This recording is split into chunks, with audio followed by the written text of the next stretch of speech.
सबसे पहले तो मैं यही कहूंगा, कोई भी गठबंधन, कोई भी ठगबंधन तीसरी बार प्रचंडतम बहुमत की मोदी सरकार को बनने से रोक नहीं सकता।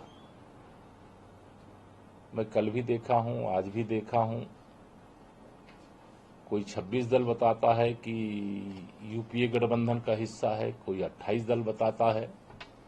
अभी तक यह जो घमंडिया गठबंधन है, इसके 6 दलों के प्रधानमंत्री पद के उम्मीदवार मैदान में आ चुके हैं। 22 दलों के अभी आना बाकी है। मैं यह मानता हूं कि देश की जनता यह जानती है कि माननीय नरेंद्र मोदी जी के नेतृत्व में हिंदुस्तान ने एक विकास का नया कीर्तिमान स्थापित किया है। देश की जनता का विश्वास और भरोसा माननीय नरेंद्र मोदी जी के नेतृत्व पर है, भारतीय जनता पार्टी पर है। विपक्ष की व्याकुलता केवल सत्ता में पहुंचने को लेकर के है कि कैसे सत्ता में पहुंचे, कैसे जो भ्रष्टाचार किए हैं, जो पाप किए हैं, जिसकी जांच हो रही है, जिसमें कानूनी प्रक्रिया के अंतर्गत कार्रवाई हो रही, उससे कैसे बचा जाए।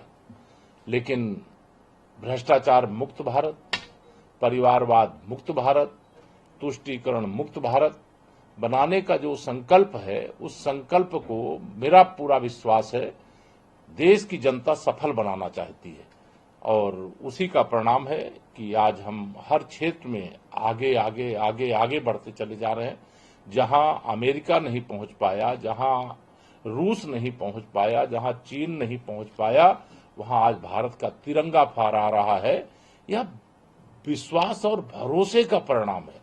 अन्यथा हमारे देश की क्षमता अद्भुत है। उस क्षमता का मुकाबला दुनिया का कोई देश नहीं कर सकता, लेकिन उस क्षमता को दबा करके रखा गया था।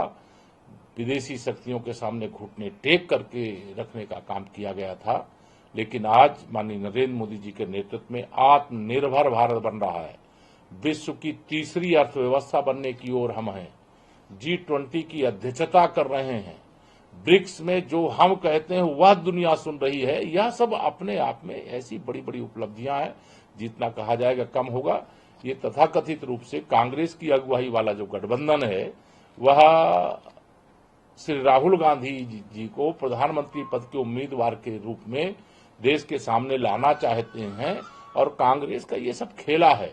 लेकिन कांग्रेस अब अस्त होता हुआ सूर्य है। कांग्रेस का और श्री राहुल गांधी जी का अभी कोई भविष्य दिखाई नहीं देता है। और विकसित भारत के लिए माननीय नरेंद्र मोदी जी का नेतृत्व पहले भी सुनिश्चित था, लेकिन अब तो और सुनिश्चित है। सर, जैसा कि आपने कहा, अखिलेश यादव पीएम उम्मीदवार का चेहरा आखिर क्यों नहीं हो सकता? मैं कह तो रहा हूं, 6 दलों के जो नाम प्रधानमंत्री पद के लिए आए हैं, उसमें समाजवादी पार्टी के श्री अखिलेश यादव जी हैं, जो मुख्यमंत्री बन नहीं सकते। अब कभी प्रधानमंत्री बनने का कम से कम मुंगेरी लाल का हसीन सपना देखने और दिखाने का इन दलों के नेता अपना काम कर ले रहे हैं। उसी से उनको खुशी हो रही होगी। इस बात से खुश हो ले, लेकिन 2024 का जब रिजल्ट आएगा उस समय ये सब क्या बोलेंगे, क्योंकि जनता का जो मन है, हम लोग भी जनता के बीच में नहीं है, ये जनता से दूर है।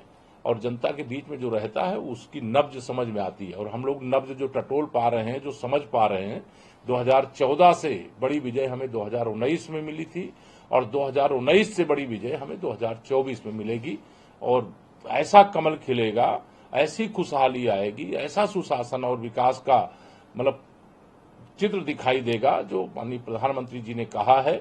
ये तथाकथित भ्रष्टाचारी राजनीति के जो परिवार हैं, उन परिवारों के बेटे बेटियों भाई भतीजों का भला चाहते हो तो उन दलों को वोट दीजिए। और अगर देश के 140 करोड़ लोगों के परिवारों का भला चाहते हो तो नरेंद्र मोदी और भारतीय जनता पार्टी को वोट दीजिए।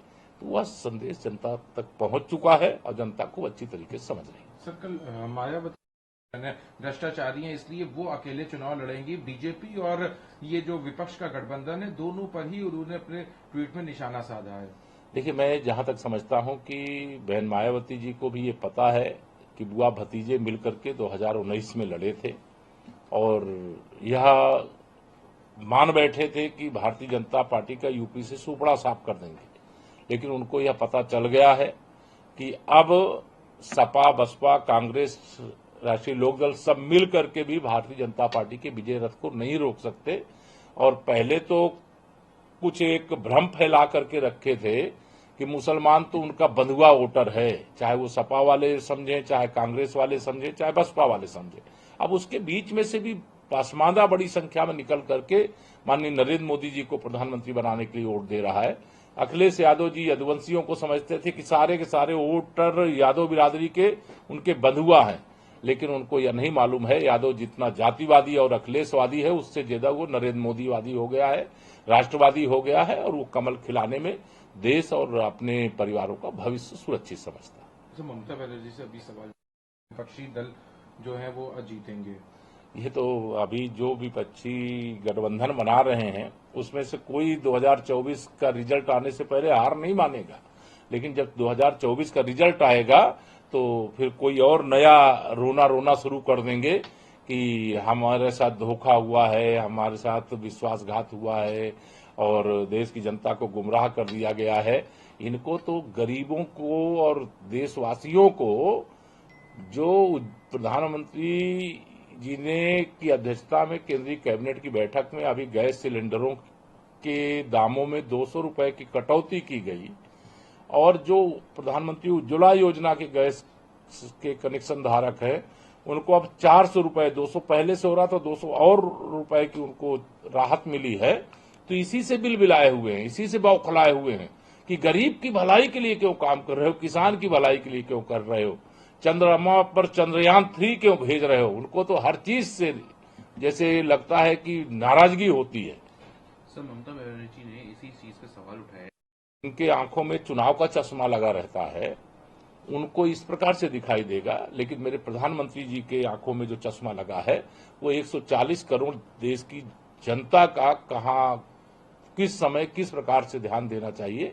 थोड़ी महंगाई बढ़ी तो उन्होंने 200 रुपए गैस के सिलेंडरों का काम किया, और रक्षाबंधन का देश की मातृशक्ति को, बहनों को उन्होंने उपहार देने का काम किया। सवाल है, घोसी में अभी आप इससे पहले वो चुनाव में नहीं गए, जब उनसे पूछा गया कि आप बाकी जगह कैंपेन में नहीं गए तो उन्होंने कहा कि जब मैं नहीं गया तब भी लोगों को शिकायत थी, अब मैं आया हूं तो भी लोगों को शिकायत है। नहीं, वो तो अपने भाई के धर्मेंद्र यादव के प्रचार के लिए भी नहीं गए थे आजमगढ़ में, लेकिन उनको घोसी विधानसभा में जाना पड़ा तो उनको भाजपा की ताकत का एहसास है।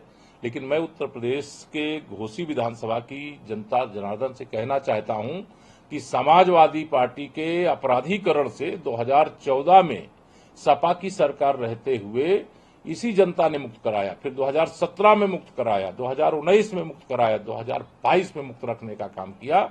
अभी समाजवादी पार्टी मेरे हिसाब से आईसीयू में पड़ी हुई है और जनता उनको ऑक्सीजन देने वाली नहीं।